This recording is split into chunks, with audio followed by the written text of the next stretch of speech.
लेकिन कुछ लोग ऐसे होते हैं कि कभी भी भगवान के शरण में नहीं आते हैं, कभी भी भगवान की शरण नहीं लेते। जैसे एक सूकर आपने देखा होगा, एक सूकर आपने कभी भी नहीं देखा होगा कि वह आसमान की तरफ देखता हो, कभी भी सिर उठा के ऊपर की तरफ नहीं देखता, जब भी देखता है नीचे की तरफ देखता है।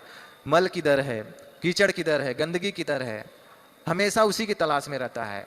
इसी प्रकार से कुछ व्यक्ति ऐसे हैं इस संसार में जो कभी जिज्ञासा ही नहीं करते, मैं दुखी क्यों हूं, इस संसार में इतना दुख क्यों है, ऐसा क्यों, वैसा क्यों, कभी भी प्रश्न नहीं करते और एक सूकर की तरह इंद्रिय तृप्ति में अपना जीवन बिता देते हैं, इंद्रिय तृप्ति में अपना जीवन बिता देते हैं और इस मनुष्य जीवन जो दुर्लभ अवसर मिला है उसे खो देते हैं। फिर 84 लाख प्रकार की योनियों में भटकते रहते हैं। वहां पे भी उनको माता मिलती है, पिता मिलते हैं, बहन मिलती है, गर्लफ्रेंड भी मिल जाती है। यहाँ पे तो प्रयास करना पड़ता है मनुष्य शरीर में। कुत्ते के शरीर में चले जाएंगे तो वहाँ पे कोई बोलने वाला नहीं है। ये जो काम इच्छा है, इच्छा को पूर्ति करने के लिए जीव कितने प्रकार के शरीर में घूम रहा है। भगवान कहते हैं कि अगर अग्नि दहक रही है, उसमें अगर आप घी डालोगे, ईंधन डालोगे तो अग्नि बुझने वाली नहीं है और दहकेगी।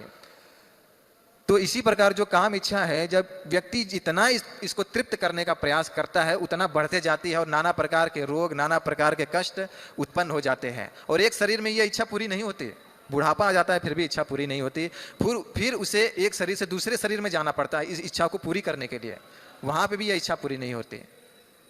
इसलिए प्रहलाद महाराज बोलते हैं, कंडू यनेन करियो दीव दुख दुखम तृप्यंती ने कृपणा बहुदुख भाजा कंडू तिवत मनसी जम विषहेत धीर।